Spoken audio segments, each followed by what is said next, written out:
Griot.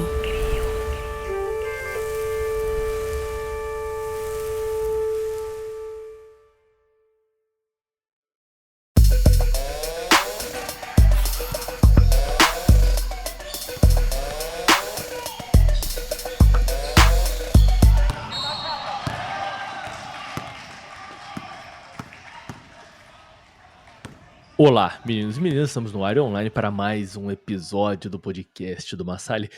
Vocês conhecem, Massali, seu host, apresentador, seu mediador deste Roda Viva esportivo de baixo custo, e eu trago comigo um dos light skins que, porra, o cara tá bonito, o cara tá cheiroso, o cara tá charmoso, um dos light skins mais Vem, sexys da vem, Latinoamérica, vem. Davi Alves. Hoje é na base do ódio. Hoje é na base do ódio, família. Tamo junto. Eu preciso informar a todos e todas e todes e todex e qualquer coisa que irrite qualquer pessoa que não gosta de linguagens diferentes, que este programa está sendo gravado única e exclusivamente por pura mesquinhez. Sim. A gente é mesquinho. A gente não gosta de ter nossas opiniões individuais contrariadas. E como a gente tem uma plataforma de alcance mínimo e irrelevante, porém maior do que as pessoas que fazem comentários nos conteúdos que a gente produz, a gente vai oprimir a opinião das pessoas fazendo um programa de 1 hora sobre isso. Exatamente, cara. E Que antes é disso, disso que o povo gosta. só que gostaria de falar aí, o Araújo underline 11 vai tomar no cu.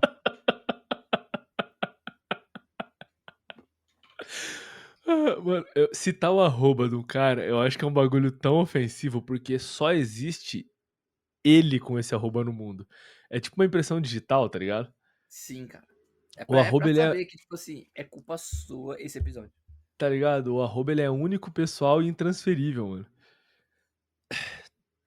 De qualquer Mas forma, hoje falaremos de antes Tim vamos Duncan. começar leve, né? Vamos começar Não, a gente vai leve. começar de leve. A gente vai falar de Tim Duncan no dia de hoje. E, porra, quem escuta o programa há mais tempo sabe que dois imbecis apaixonados, Tim Duncan pôs pra fora, tá um mamando cada bola. Não tem jeito. Sim. Não tem jeito, velho. Porra, bizarro.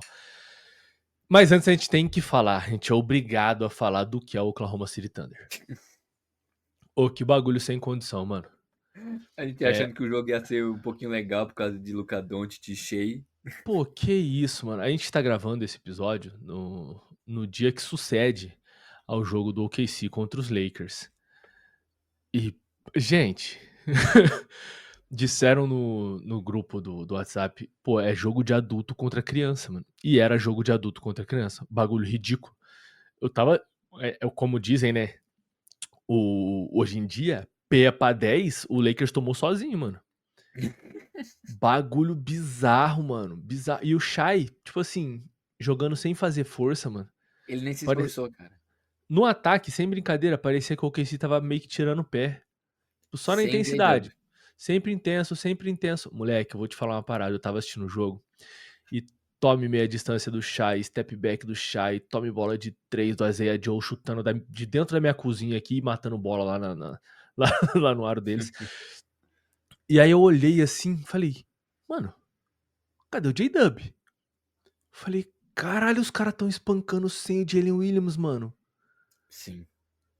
Véi, Sem dó, mano. assim, isso escancara não só a distância entre os Lakers e o Oklahoma City Thunder, que é colossal, mas o quanto nesse oeste completamente disputado, o OKC ainda é favorito, mano. Pra caramba. Tipo assim, na liga inteira.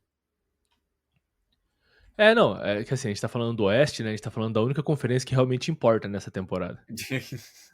Tipo assim, quem vier do leste vem pra perder de quem vencer o oeste, tá ligado? Cara, uma pergunta genuína.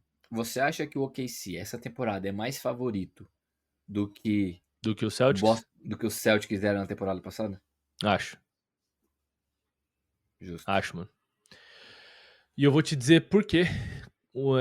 Bem claramente que é porque o jogo do OKC é baseado em defesa. Hum, O Celtics não tinha uma defesa ruim, mas o ataque era fulminante, né, mano? é. Pô, Aquele time do perímetro era algo inimaginável. era horrível. E tinha uma defesa, inclusive, que era boa, era bem acima da média. Mas o que a defesa do OKC faz É todo mundo, né? Todo mundo ali. é muito absurdo, porque se a gente fala do ataque do OKC, a gente tá falando de caras que conseguem pontuar todos, né? Em dada noite aí, qualquer cara ali pode trazer 15 pontos. O Isaiah Hartenstein pode trazer 15 pontos. O Isaiah Joe pode trazer 15. Nossa, nunca reparei que os dois chamavam Isaiah. Você fala tudo de uma vez, né? Isaiah Hartenstein, Isaiah Joe, enfim. O J-Dub, obviamente, o Shai, como chama o famoso demônio da defesa do OKC. Chat Holmgren. Tem o chat. Caralho, eu simplesmente esqueci o nome. Porra, mano. Ludort, caralho, velho, que isso? Ah, tá. Pô, tanque de guerra, Ludort. Sim. O Ludort pode trazer 15 pontos. Tipo, qualquer cara ali pode trazer 15 pontos, tá ligado? Só que esse não é o principal desses caras. Esses caras, defensivamente, eles são satânicos, mano. Uhum.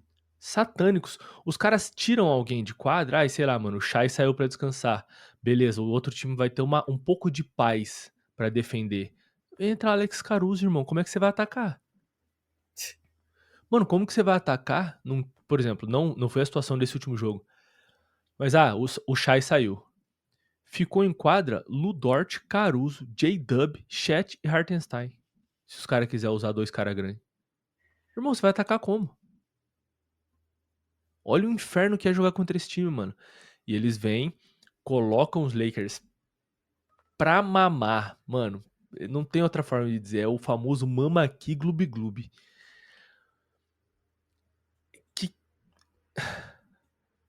eu não consigo descrever em palavras a sensação de disparidade entre um time e outro. Parecia que eu tava assistindo um time profissional de basquete e um time. Eu não vou nem dizer do college. Tá, ok. Era um time profissional de basquete e um time do college, aquele time do college que não é uma universidade grande, que tem Divisão 2. uma grande estrela no time, não, até de primeira divisão, mas que tem uma grande estrela no time e o resto do time ali acompanha, tenta fazer alguma coisa, tá ligado? Sim.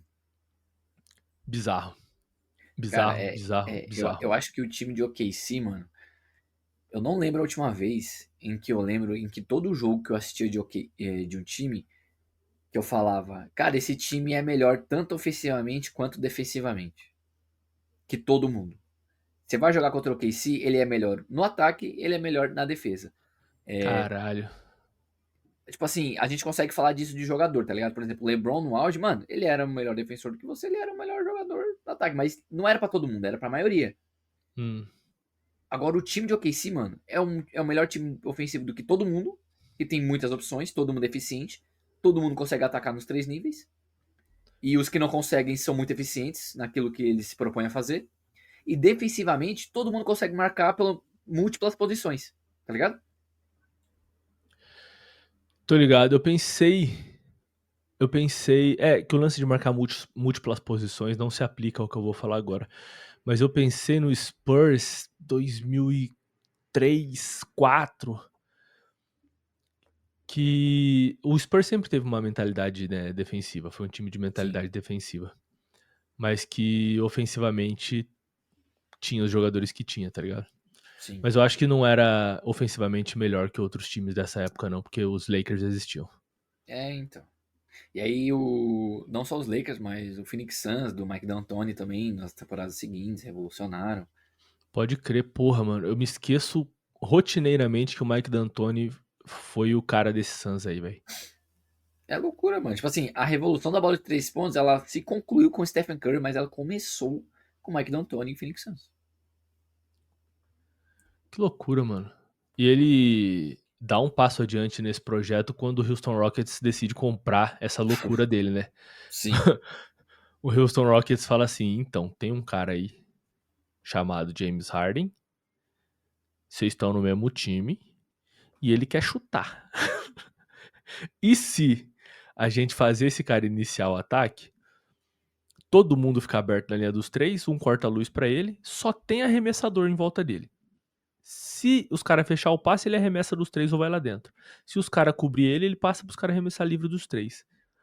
Eu acho que o Mike D'Antoni ele dormiu ereto nesse dia. Cara, ele falou, é tudo É, que eu precisava. De um, como é que fala? De um bode, não é bode expiatório. De um teste, tá ligado? Eu falei, minha cobaia. Preciso de uma cobaia. cobaia? Ele Vai ser precisava de uma você mesmo. cobaia. Porra, fantástico, mano. Fantástico. Eu tô pensando que ano após ano eu sempre tenho a estratégia de. A estratégia não, eu tenho a mentalidade de. O time favorito de uma temporada é sempre o que venceu a temporada anterior. Sim. A minha mentalidade é essa. A única vez que eu discordei disso foi quando os Lakers foram campeões na bolha. E não Nossa, sim. porque foi uma bolha, mas porque os Lakers desfizeram completamente o time. Sem sentido nenhum. E aí eu fiquei. Ainda hoje, eu não entendo isso. Ainda hoje eu não entendo isso. Cara, e pior que aquele time não era ruim, tá? Margasol era um bom Não defensor. era. Mas o LeBron se machucou pra caramba. Vixe, Assim, tudo errado. tudo errado. É, E eu fico pensando que eu não lembro da última vez no basquete recente que eu assisti uma temporada e que eu entrei numa temporada e pensei, nossa, esse time é muito favorito. Esse time que foi campeão na última temporada, ele é muito favorito nessa. Sim. E eu acho que o OKC é muito favorito nessa, mano. O... Principalmente porque nos últimos anos, vamos colocar década, a gente não tem títulos consecutivos com tanta frequência igual a gente tinha antigamente. Caralho, a gente tá falando de década, Davi. 10 anos atrás já era 2015. Não vamos falar disso não, cara, por favor. Que bizarrice. A gente teve ali, aliás, 10 anos atrás, a gente teve o início dessa última alternância de títulos aí, né? Que é o OKC, Cleveland, OKC, OKC, e aí acaba. E aí ninguém nunca Sim, mais vence 2 títulos seguidos. OKC não, perdão. Golden State Warriors, Warriors. caramba. É que eu pensei na sigla GSW, né? Mas a gente tem Warriors Cleveland, Warriors Warriors, Raptors. e, e aí a gente vem com Raptors, Lakers, Bucks, Celtics e N- OKC. É isso, né? Não, Nuggets, perdão. Não, é Warriors, de novo. Ai, que inferno esse time, mano. Warriors, Boston, Denver Nuggets, Boston Celtics e aí eu aqueci. Então vamos lá, Cara, de 19 pra frente, deu de pra 19 pra sentir frente. que quando eu falei Warriors, parece que, tipo assim, você relembrou o tanto que eles enfiaram no teu rabo. Ai. Não, eu lembro desse título de 2022 e a sensação que eu tive foi, caralho, mano, eu tô de volta em É, 2017? cara, eu senti a mesma coisa, Porra, vai velho. tomar no cu, tipo assim, mano, voltei 5 anos no tempo, esses filhos da puta ainda estão ganhando título, cara. Sem brincadeira, foi um dos títulos mais odiosos dos últimos tempos, assim, tipo, o bagulho fez me sentir mal, mano. Fez eu me sentir mal. Sim, Só velho. o que me conforta é que impediu que o Celtics vencesse um título. Isso me conforta muito. Sim. Pô, já pensou nos últimos 5 anos, Celtics com 2 títulos? Deus Ah, me não. livre, cara. Pelo Torcedor amor do de Deus, Celtics cara. já é insuportável, velho. Porra, tá maluco, velho. Tão quietinhos essa temporada, infelizmente, pelo motivo errado, que é porque Jason Tatum, que se tornou um dos meus jogadores favoritos, viu, mano? Interessante. Se tornou um dos meus jogadores favoritos, porque Jason Tatum rompeu o tendão de Aquiles. Eu acho, mano, que tadinho do Tatum, mano. Ele é muito zoado. É muito engraçado ver ele aquele compilado do Tatum Ai, mano. perdendo aura. Mano, é engraçadíssimo, velho. É Porque engraçadíssimo. ele imaginou aquilo tantas vezes no quarto dele sozinho, velho.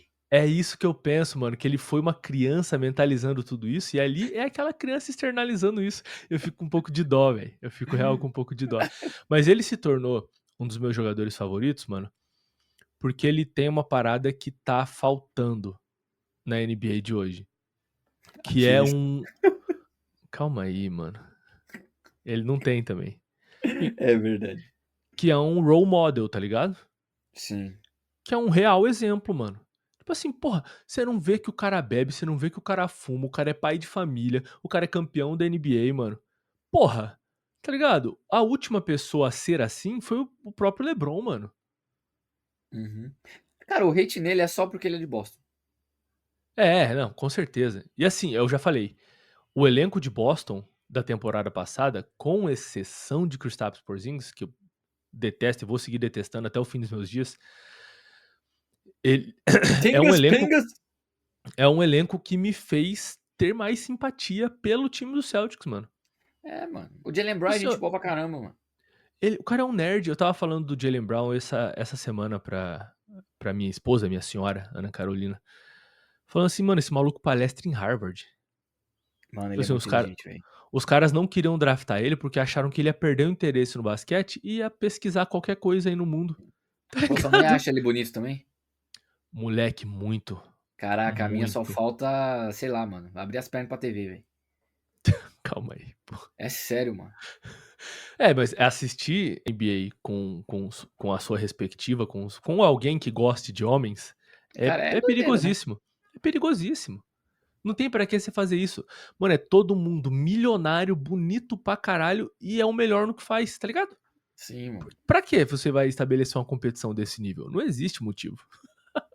Cara, é tipo assim, saiu essa frase da boca da minha namorada. Ela falou assim: Cara, o Halliburton é aquele cara pra você casar. É aquele cara que vai te divertir. Pra você. Pô, tipo assim, mano, eu passaria a minha vida com ele. O Jalen Brown é aquele cara pra você sentar e doer. Que horror!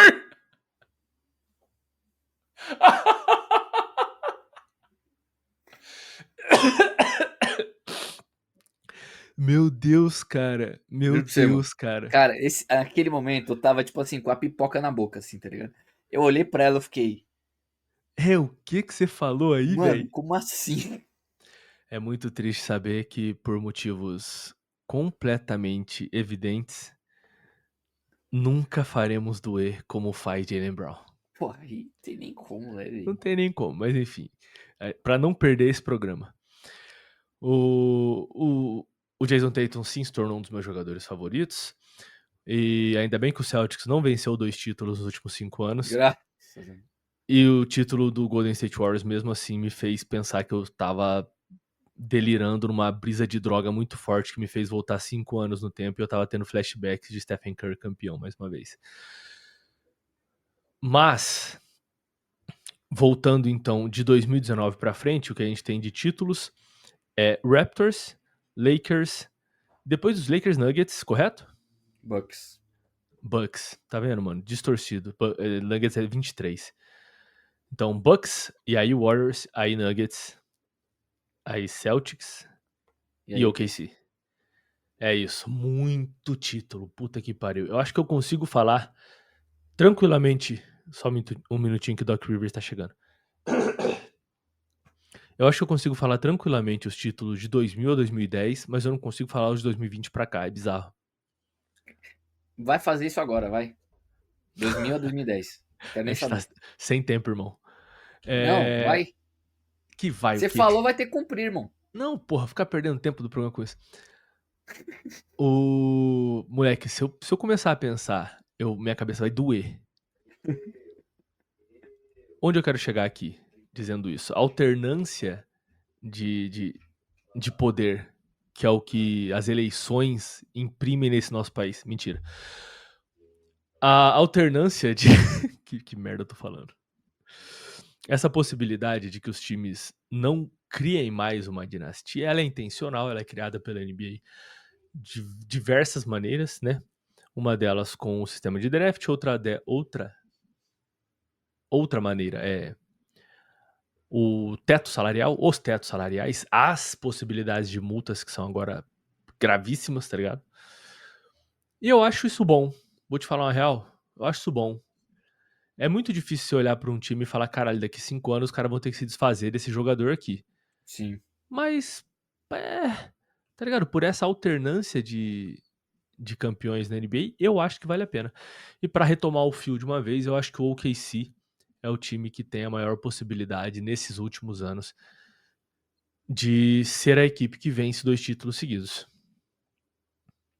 Até o Victor Wembanyama engatar de vez e os Spurs construírem a nova dinastia de San Antonio. Cara, o que tem de gente falando, ai galera, bem menos. Vitor Wembanyama nem é tudo isso, tá bom, gente. É que eu tenho a dizer o que diz Valesca Popozuda, que é mama, pega no meu grelho e mama. Toma. Pô, tá de brincadeira, pô. O cara é Sério, uma velho. aberração. Eu acho que os caras viram os primeiros jogos do Embi na temporada e depois viram 2 jogos ruins dele em sequência e falaram aí, tá vendo?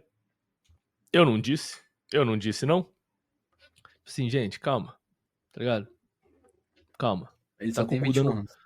tá com o cu dando bote, pô. Relaxa. Ele teve 2 jogos em que ele realmente não foi bem, que foi um jogo de 10 pontos e 8 rebotes contra os Lakers, inclusive, e um jogo de 16 pontos e 8 rebotes. Meu Deus. DeAndre Ayton. Contra é que o DeAndre Ayton é muito bom defensor. Tipo assim, não tem como atacar contra ele. Mas ele teve esse jogo de 16 e 8 depois contra o Houston Rockets. Contra os Pelicans também. Perdão, mano, tô falando tudo errado. 19 pontos e 8 rebotes, e aí. Pô, moleque, eu não sei o que tá acontecendo comigo hoje, não. E aí ele vem pra 22 pontos e 8 rebotes. Esses são os jogos ruins de Victor Wembanyama. Depois ele volta pra um jogo de 18 pontos e 18 rebotes e todo mundo fala, ok, tudo bem. Nossa, só 18 pontos. Aham, 18 rebotes. E aí ele enfrenta o Chicago Bulls, que, porra, que Chicago Bulls, tá, mano? Não queria Pô, dizer bom nada, Chicago não. Bulls. Bom Chicago Bulls. Porra, o, o nosso pequeno exemplar de Karl Malone, Josh Giddey, tá jogando muito basquete, mano. Que isso, cara. Porra, calma aí. Mas contra os Bulls, o Embi meteu 38 pontos, 12 rebotes e 5 tocos. Toma. E aí, Toma. contra os Warriors, o nosso garoto dropou 31 pontos, 15 rebotes e 10 assistências. Triple-double para Victor Wade Banana. Mano, acho que chega um momento que nem é mais questão sobre quanto ele faz, mas como ele faz, tá ligado? Sim, Tipo assim, porque o quanto ele faz já tá, tipo, normal. A gente já tá, tipo, a gente já tá acostumado. O que ele não é bom, tá? O que não é bom. A gente tá vendo. A gente já viu, né? Tipo, LeBron James, o Jokic antes agora, e a gente se acostumando com esse tipo de produção. Mas não é bom. Agora, a forma que ele faz, tendo a altura que ele tem, mano, aí sim é o que separa ele mais dos outros. E o que é loucura, tá ligado? contra os Bulls, ele mostrou uma parada, mano, que é tipo, eu vou resolver esse jogo. Sim. E nas últimas posses, ele tem uma bola dos 3 pontos no ataque, ele volta e dá um toco na defesa, ele traz essa bola pro ataque, ele fala pra todo mundo sair do caminho, ele mete um entre as pernas, cross, entre as pernas, cross, Vucevic samba, ele dá um step back, chuta dos 3 e mata essa bola. Amigo, Sim. 2 metros e 26, 27, 28, 29, ninguém sabe mais. E fazendo isso? Que porra é essa? Sim. Fica repetitivo, fica cansativo. E a cada coisa nova que o Embi fizer desse tipo, a gente vai falar, esse cara não devia ser capaz de fazer isso, mano.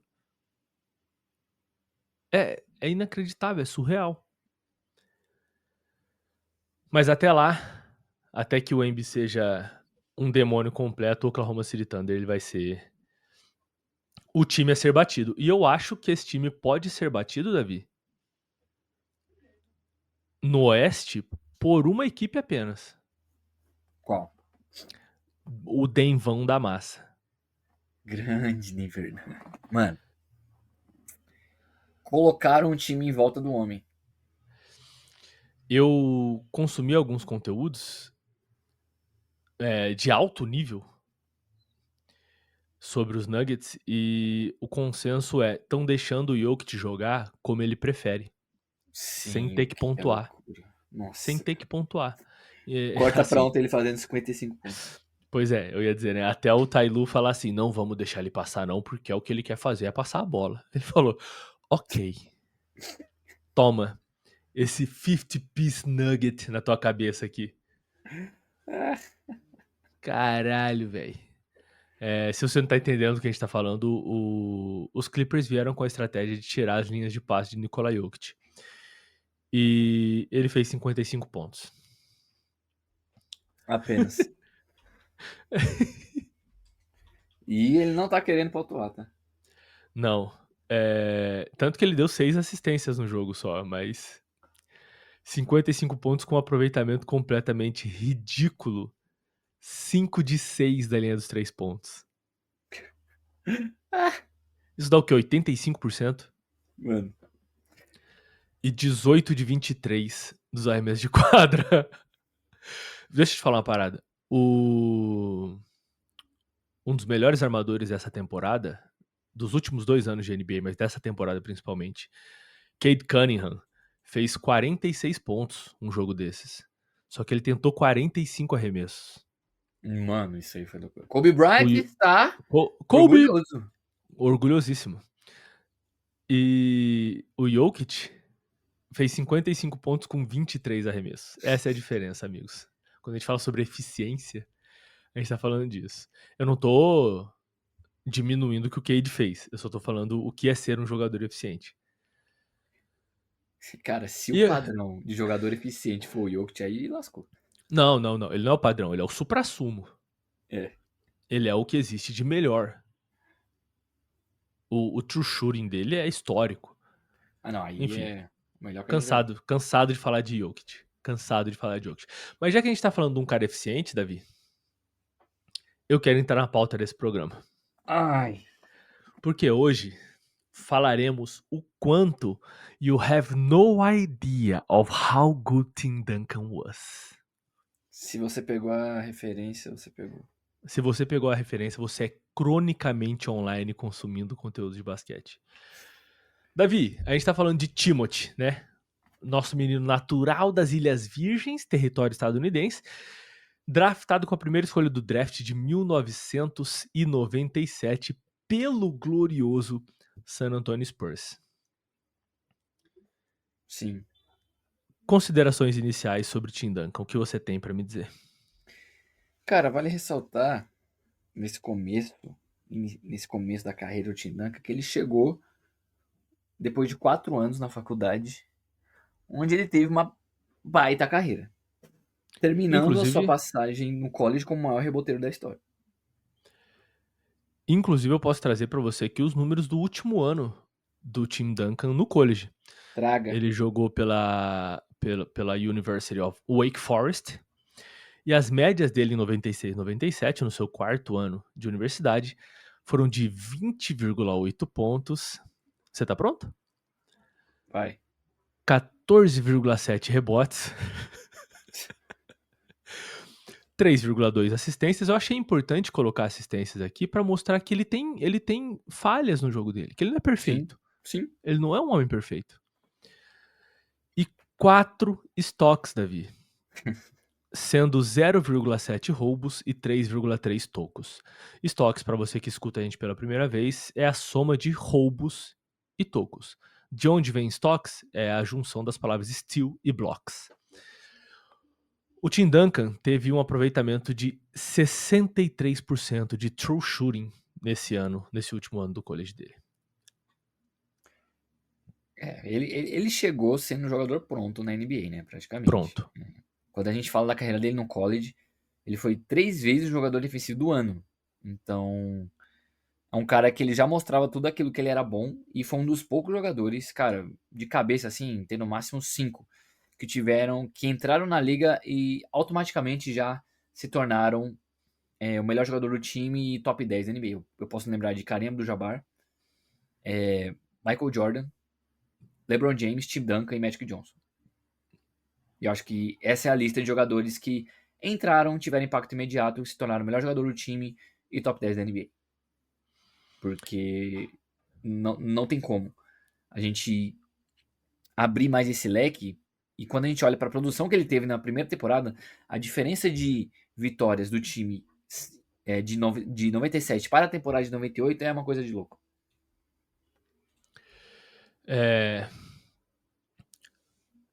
O Tim Duncan, ele foi o calouro do ano, né? É. Ele chega tão pronto que é o calouro do ano. E ele tem médias de 21,1 pontos, 11,9 rebotes, 2,7 assistências e 3,2 estoques, sendo 0,7 roubos e 2,5 tocos. Com um true shooting de 57,7%. É doideira. É É, doideira. eu não sei. Cara, Eu ele ficou em deveria quinto ter. pra MVP naquela temporada, tá? Sendo calor. Desculpa, eu não ouvi o que você falou. Ele ficou em quinto pra MVP naquela temporada sendo calor. O último cara que tinha feito isso foi o Larry Bird. Apenas, né? E assim, agora, como você falou o nome de Larry Bird, as pessoas vão prestar atenção, porque você sabe, né? Ah, O que eu sim. penso de Larry Bird. Mas de qualquer forma, caramba, esse programa ele vai. É que a gente tá indo por um caminho muito perigoso. O cara chega pronto na NBA, mano. Completamente pronto na NBA. E no segundo ano, ele é top 3 na corrida pelo prêmio de MVP. Ele é mais uma vez, porque no primeiro ano ele também foi top 5 na corrida de melhor defensor, NBA First Team e NBA e Defensive First Team também. No primeiro ano ele foi NBA First Team e Defensive Second Team. E no segundo ano, primeiro time no, nos dois quesitos, ataque e defesa. Caramba, eu tô É. lendo minhas anotações enquanto eu falo e ficando meio burro. É, vale ressaltar que a temporada de 99 foi uma temporada mais curta, né? Ela teve só 50 jogos e ele jogou todos os jogos. Ele liderou a liga em jogos disputados juntamente a outros jogadores, jogando todos os 50. Ele jogou todos os 82 no primeiro ano também, né? Inclusive, disponibilidade é um dos fortes da carreira do Tim Duncan. Ele foi jogar menos de 70 jogos, menos de 74, na verdade, em temporadas com mais de 74, na sua primeira, segunda, terceira, quarta, quinta, sexta, sétima temporada. E ele jogou 69. Sim. Cara, vale muito ressaltar que se for levar pelos critérios de hoje, que tem que jogar só 65 jogos para não só, né? 65 jogos para você participar dos prêmios, ele só não teria, obviamente, tirando a temporada de 99, porque só teve 50 jogos, cara, ele só não ficaria válido para prêmios em 2012 e na última temporada dele. Uhum, que ele disputou 58 em 2012 e 61 em 2016. Pois é. Tim Duncan é um jogador 5 vezes campeão da NBA. Mano, Em épocas diferentes. isso é bem importante ressaltar também, porque ele foi campeão em 99, em 2003, em 2005, em 2007 e em 2014. É tipo assim, você quer título na bandeja? Tem de tudo que é tempero. Tem na época do slow pace? Toma título. Tem na época que depois que a NBA tirou a defesa ilegal do hand check? Toma título. Você quer título na dead ball era? Toma título. Você quer título na época do perímetro, onde o jogo é mais coletivo, ele não tem que arremessar tanto? Toma título. Tá ligado? Isso muito tem a ver com a franquia que draftou ele, né, mano? E é por isso que a gente bate na tecla também de que o Victor Wembanyama tá num cenário muito ideal pra vencer, Nossa, sim. pra ser um jogador de fato que marca uma geração inteira. Porque a tradição do time do San Antonio Spurs é de ser um time coletivo, um time que funciona movendo todas as peças dentro de uma mesma engrenagem, tá ligado? Sim. E movendo essa engrenagem dentro de um sistema maior. Inclusive, no último jogo contra os Warriors, que os Spurs perderam agora, a cada ataque que a bola não era movida e que o Stephen Castle ou o Devin Vassell definia sozinho, eu queria dar um soco na televisão. Porque clutch time e os caras não passando a bola para Victor Wembanyama.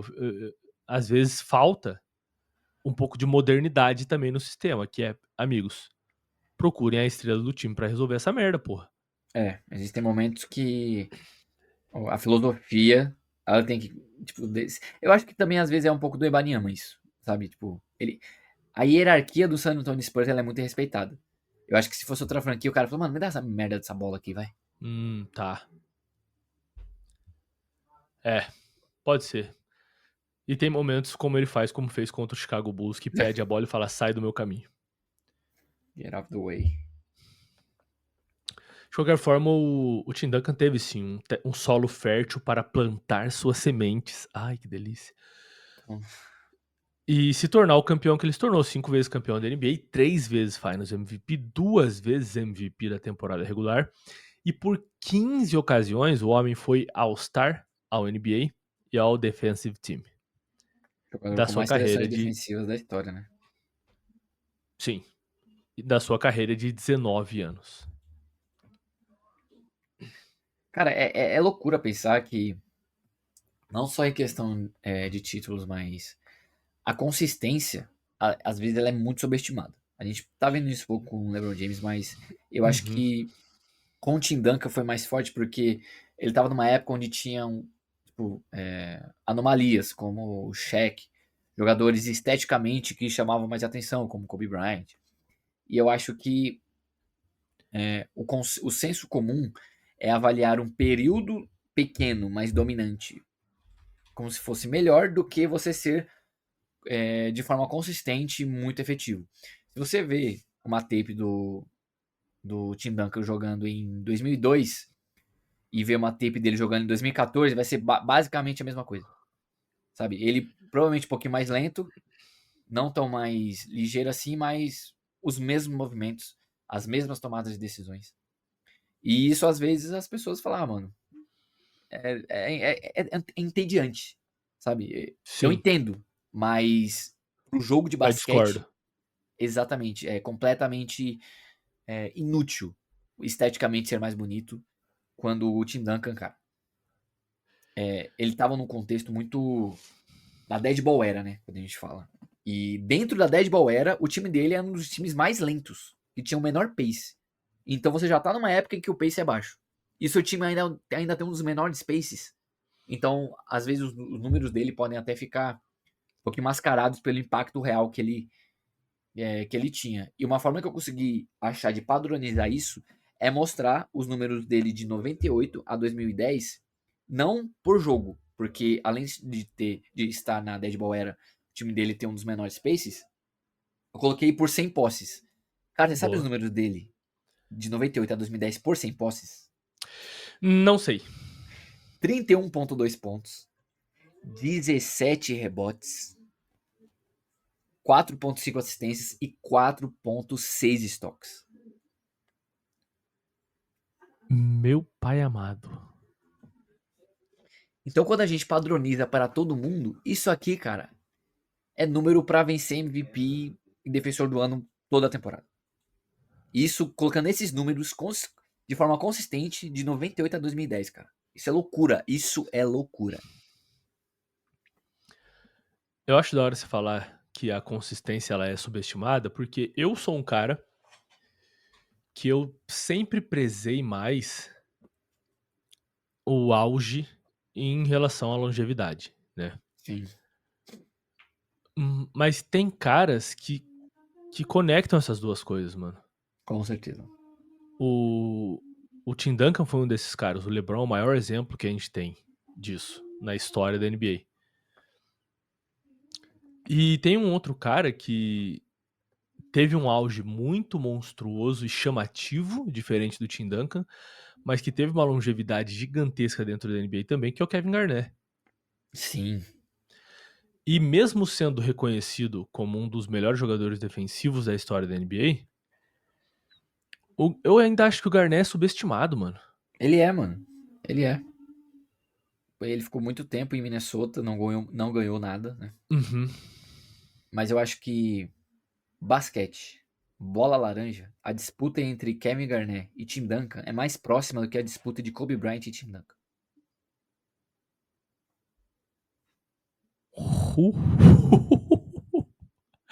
Meu amigo, essa é uma reflexão que eu nunca fiz. O que eu acho que as pessoas sentem de impacto quando a gente fala coisas desse tipo é porque elas não conseguem olhar os dois lados da quadra. E elas conseguem dizer, mas o Kobe era um ótimo defensor. É. É. Tipo, a gente criou uma ideia de que o Kobe era um excelente defensor, um top tier defensor, por muito tempo. Mano, isso é falso. É, exatamente. Porque a gente pode olhar, por exemplo, em tempos mais simples, onde o Kobe era um one-on-one defender, que era um defensor individual muito bom, de fato, muito bom. E aí sim, de um nível altíssimo na NBA e conseguia trancar alguns caras mesmo. Mas ele não fez isso por um período extremamente longo. E não sou nem eu que estou dizendo agora essa frase que eu vou dizer agora, mas eu fui pesquisar depois dessa pessoa dizer, e realmente, se você assiste alguns jogos de temporada regular do Kobe, você pensa, esse maluco não tá nem aí pra defender, mano. Uhum. Assim, você fala, esse cara tá cagando pra rotação defensiva. E em alguns jogos, obviamente não dentro do auge dele ali, né? Dentro da temporada de MVP dele e tal, mas em alguns momentos, mais tarde na carreira, onde ele ainda, antes da lesão do Aquiles, tá? Pra não falar também que eu tô batendo em cachorro morto. Antes da lesão de Aquiles dele, você olha e fala, realmente esse cara ele tá cagando pra defesa, mano. Tipo, porra, esforço mínimo, tá ligado? E no ataque, 100%. Só tuchando aço. E quem disse isso, Uhum. quem me fez pesquisar isso, foram os apresentadores do podcast Thinking Basketball. Não é qualquer um. É, Eu fui pesquisar os jogos que os caras falaram e eu falei, Jesus. De fato, mano, o que tá acontecendo aqui, velho? Esse não é o Kobe que eu vejo nos highlights. exatamente. Highlight é diferente de uma tape de um jogo inteiro, tá ligado? E essa é uma coisa que eu indico a quem tá escutando a gente. Assistam jogos. Assistam jogos inteiros de temporadas. Vai ser chato pra você que tem o cérebro do basquete de hoje. Pega a temporada regular 2000, 2001, até 2005 ali e assiste. E assiste essa construção de personagem, essa construção de jogador do Kobe. Com ele jogando com o Shaq, a saída do Shaq, como ele se porta depois. O que o time virou, que era uma completa bosta mesmo. Time ruim do caralho. E assiste, mano, pra você ter uma opinião fundamentada sobre quem era o Kobe, não uma opinião embasada, tá ligado? E Em- aprender a reconhecer defesas Embasada. individuais e coletivas, né? É isso. E embasado não é a palavra que eu queria usar, é enviesada, né? Enviesando. É bom que sua opinião seja embasada, inclusive, mas na sua própria experiência. Beleza. Dizendo isso pra dizer que Tim Duncan foi um dos melhores defensores da NBA por muito tempo da carreira dele. Foi você que me disse uma vez, Davi, inclusive, que a gente entrou numa comparação com o Kobe aqui muito antes do que eu previa. Mas foi você que me disse que teve um momento em que o próprio Phil Jackson falava: eu não sei como o Kobe continua sendo selecionado para os times de defesa. Sim, sim, foi isso mesmo. Ele deu uma entrevista falando que ele não entendia como que o Kobe era selecionado para o time de defesa, só que depois ele entendeu que era porque naquela época a NBA ela tinha muito bem separado a questão de posições. Hoje em dia a gente está vivendo basicamente o basquete onde não existe posições. A gente tem uma NBA com dois pivôs, tá ligado? Tipo, então a gente não vive mais nessa época. Então era um outro contexto. Naquele contexto, cara, tinha que ser da posição. E na posição 2, que é a posição de shooting guard, ala armador, posição do Kobe, não tinham bons defensores naquela época. Então não era uma questão de, caraca, ele foi time de defesa durante 10 anos. Na verdade, era a escassez da posição naquele quesito. E ele não era, tipo Isso. assim, o supra-sumo. Ele só era, tipo, mediano. E não quer dizer que ele era muito bom. Só quer dizer que ele era melhor do que os ruins. E isso não durante toda a carreira dele, mas durante esse período mais tardio da carreira. Né? E Exatamente. porque houve uma época em que realmente Kobe era dentro da posição dele Ah, não, ali, sim. Absurdo. principalmente individualmente falando, um excelente defensor. É. E essas são E palavras de Phil Jackson, né? Não é, nossas. Phil exatamente. Jackson, se você não sabe, era o técnico do Kobe. E eu fico meio assim de falar da defesa do Kobe, porque eu sou um cara que eu prefiro muito mais uma defesa mais coletiva, sabe? Por isso que eu, por exemplo, gosto tanto da defesa do Yannis. Antigamente ele era um cara muito mais do um contra um, sabe? Ele chamava o matchup, mas hoje em dia ele é tão mais inteligente, mas tão mais inteligente que ele sabe os momentos em que ele precisa gastar energia, onde ele tem que cobrir espaço quando ele não tá com a bola. A defesa dele, pra mim, é a melhor da NBA. E essa é uma coisa que o Kobe não tinha, cara. E é difícil reconhecer isso quando você não acompanha tanto. Então, as pessoas que falam que o Kobe era um defensor elite, pra mim, na cabeça delas, defesa é só no mano a mano. E elas não entendem o conceito coletivo de defesa, sabe? É, defesa é agachar, dar 2 tapas no chão e falar: vem, ataca em cima de mim que eu quero ver. É, tá ligado? Tipo, pô, Porque se defesa for só isso, a gente ignora, por exemplo, eu sou um bom defensor. atuações. Não, a gente ignora atuações como a do Draymond Green, por exemplo. Uhum, A gente exatamente. ignora capacidades defensivas como desse cara, tá ligado? De qualquer forma, eu tenho duas coisas a dizer sobre observar capacidades defensivas não individuais. Uma delas é que o Yannis passou a ser um jogador mais inteligente nesse quesito depois do Mike Budenholzer, e ele Uhum. recebe pouquíssimo crédito por isso, o Mike Budenholzer. E a outra é que, e a gente já falou, já linkando com outro nome que a gente falou no programa, é que Victor Wembanyama entra na NBA e escancara coisas que não aparecem na súmula. Nossa, Ele, sim. ele escancara jogadores entrando no garrafão e falando: não, O tanto de arremesso que é melhor não. evitado por causa dele. Tipo assim, melhor não. Eu vou fazer a volta e eu vou passar essa bola pra fora. E em uma escala menor e menos escancarada, o Yannis faz isso. A presença Uhum. do Yannis faz isso. Entende? E não só protegendo o garrafão, mas o Yannis está de um lado da quadra e a bola misteriosamente vai aparecer do outro. E isso é, enfim, simplesmente estratégia, né? E dentro do tático do basquete. Cara, Mas o Yannis tem esse impacto. você deu um exemplo muito bom que me fez lembrar algo que pode até facilitar para quem acompanha, por exemplo, futebol americano.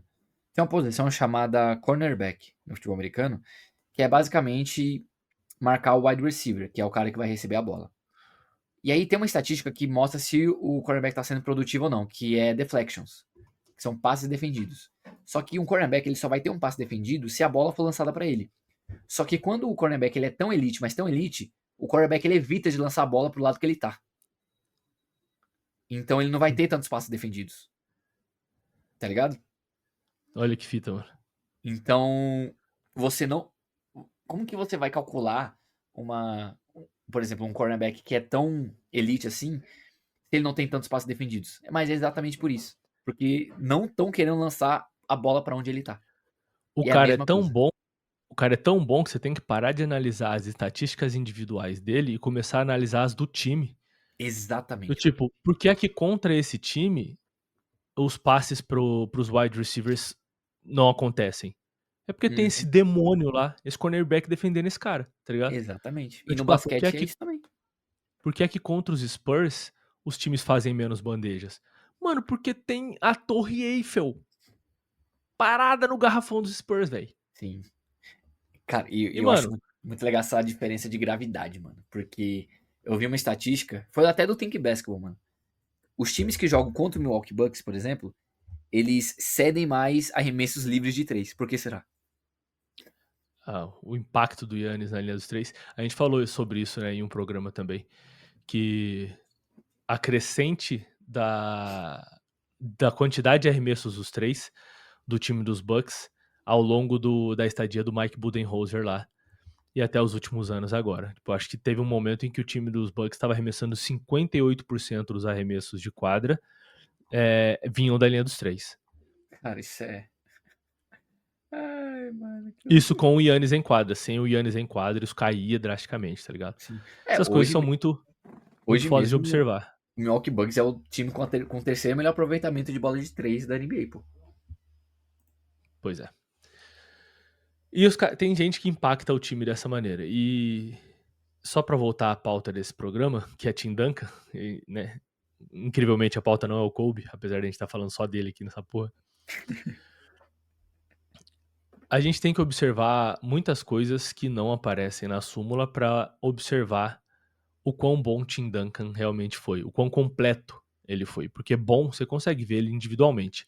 E eu ouvi uma pessoa falando essa semana, em algum conteúdo que eu consumi, não lembro qual, que se o Shaq não tivesse existido, a noção de força, agressividade e poder dentro do garrafão que a gente teria seria Tim Duncan. Com certeza. E isso mostra pra mim duas coisas. O quanto o Tim Duncan é observado de uma ótica errada, como se ele fosse um cara 100% polido, que não trombava, que não dancava, que não, tá ligado? Sendo que era um cara que tava o tempo todo tomando pancada dentro do garrafão. E dois, o quanto o Shaq era surreal. Sim. Porque apesar do segundo nesse quesito ser o Tim Duncan, o Shaq era 3 vezes ele. Uhum. Tá ligado? Então essas duas coisas eu consigo observar com essa fala. E eu concordo com essa fala também. E Cara, aí, o Shaq mesmo fala que o Tim Duncan é tão técnico que você não entende o quão forte ele é até jogar contra ele. até você trombar nele, porra. E eu lembro do Shaq dando entrevistas também, falando que o Kobe avisou o Shaq sobre o Tim Duncan. Falou, cara, você vai sofrer na mão desse moleque. E você tá aí de merdinha, né? Você tá de corpo mole. Porque o Shaq, ele tinha o ego maior do que ele tem hoje ainda, né? É. E aí o Shaq fala que enfrenta o Tim Duncan e fala, puta que pariu. Eu tomei no meu cu. Porque era um moleque ensinando o Shaq as artimanhas do basquetebola, pô. Vai fazer um post-up Completo. ali, tá ligado? Muito completo, mano. Tipo assim, o Shaq sofria, entre aspas aí, pra atacar contra o Tim Duncan, porque ele era forte, né? Segundo essa análise que fizemos anteriormente, o segundo cara mais forte da época. Mas o Tim Duncan não era um Ben Wallace que ia encontrar o Shaq no aro. Sim. O Tim Duncan, ele ia mexer na movimentação do Shaq, ele ia mexer no posicionamento do Shaq. Ele ia conseguir tirar o Shaq um pouco do garrafão e deixar ele um pouco mais confortável fora do garrafão.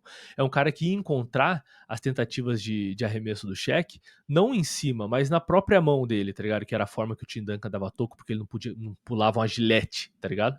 E ainda assim dava toco pra caralho. Então, tipo, era uma parada que o Shaq nunca tinha encontrado, que era alguém que não tentou igualar a força dele, mas era alguém que falou assim: eu tenho o meu jeito de jogar, eu não vou tentar jogar do seu porque o seu é estranho e eu vou apanhar, então você tenta atacar, eu tento defender e vamos ver quem se dá melhor. E ele era tão Uhum. único que ele conseguia defender o Shaq, mano.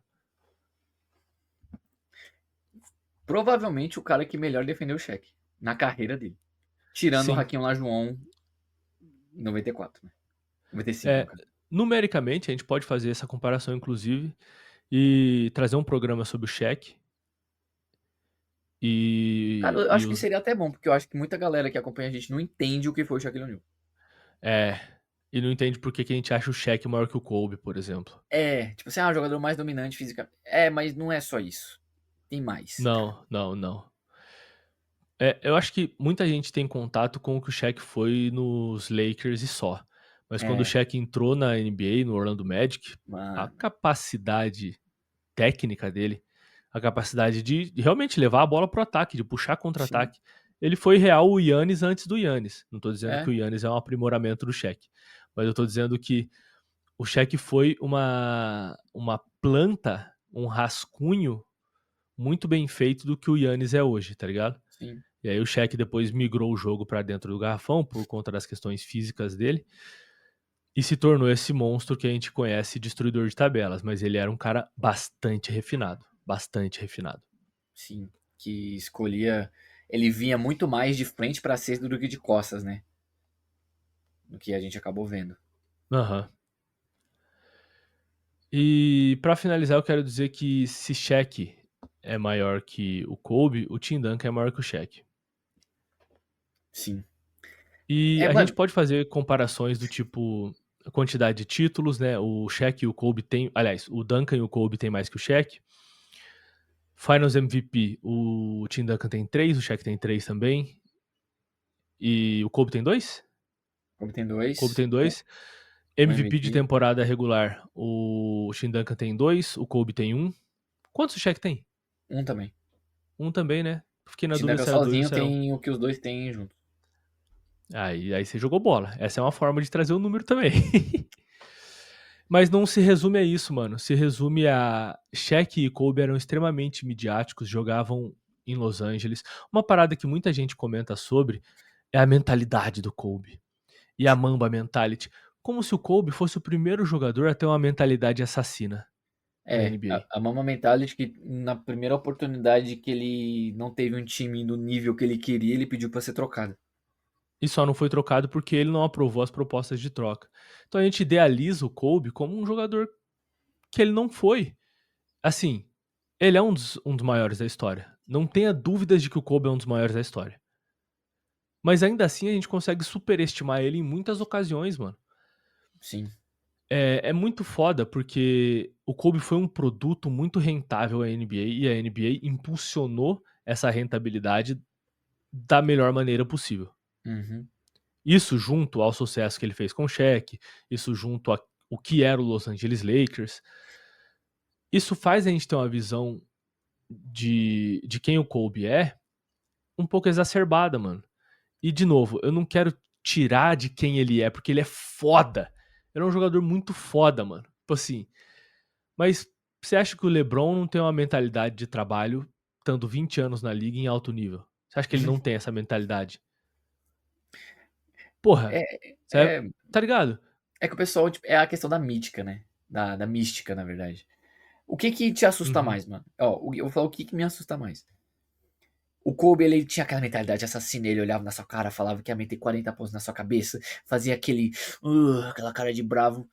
E beleza, mano, isso era, pô, bravo, você tá É mostrando que foda. você É bom é, de assistir. é da É hora, muito tá foda de ligado? assistir.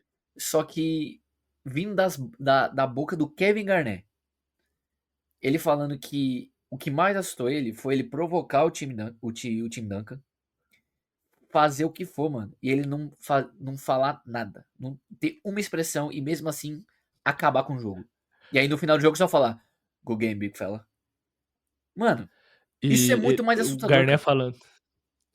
E o Garnett falando que ele soltava a frase assim, tipo, boa tentativa. Quase. É, Mas o velho. cara te desmoralizando. O DeMarcus Cousins tem histórias muito boas sobre o Tim Duncan também. Mano, Que ele fala que ele tinha acabado de entrar na liga e que ele mete 3 bolas seguidas no Tim Duncan. E ele fala, esse é o Tim Duncan, tá ligado? E ele falou que foi lá e provocou o Tim Duncan. Ele falou que o Tim Duncan ficou em silêncio e olhou pra ele, no fundo do olho dele. Dali pra frente foi doutrinação atrás de doutrinação, mano. cara, eu acho que foi o jogo que ele fez 16 pontos seguidos, não foi? Alguma coisa assim. É, Mano, uma parada assim. tá Então, ligado, tipo, mano? estando em San Antonio, uma franquia que tinha muito menos mídia, principalmente internacional, do que os Lakers. E dividindo quadra com um sistema muito bem encaixado e outros jogadores que eram importantes dentro desse sistema, Tim Duncan conseguiu ser quem ele é, mano. Sim. A estabilidade Tim Duncan eu acho que me chama muito mais atenção. Porque E sem nunca ter sido o produto da NBA. exatamente. Tipo, com o Kobe no time, você não sabe muito bem o que você vai ter. Com o Tim Duncan, você sabe. Toda temporada, o San Antonio Spurs com ele teve pelo menos 50 vitórias. Tem noção Hum, disso? Mano, 50 vitórias, mano. ele nunca teve menos que 50 vitórias em uma temporada regular. Eu acho que o Tim Duncan, ele não jogou só os playoffs de 2000, porque ele tava lesionado. O San Antonio É, Spurs foi pros playoffs de 2000, acho que é uma coisa assim. Mas ele tava lesionado. sim. Enfim. Senhoras e senhores, muito superficialmente, porque dá pra falar 3 horas aqui sobre, mas a gente não tem a capacidade suficiente pra isso de se manter focado. Esse foi Tim Duncan. Time D. Time é um garoto bom. Esse foi o podcast do Massali de hoje. Eu sou o Massali, seu host, apresentador e mediador desse choque de cultura esportivo de baixo custo. Até a próxima. É nóis. Forte abraço.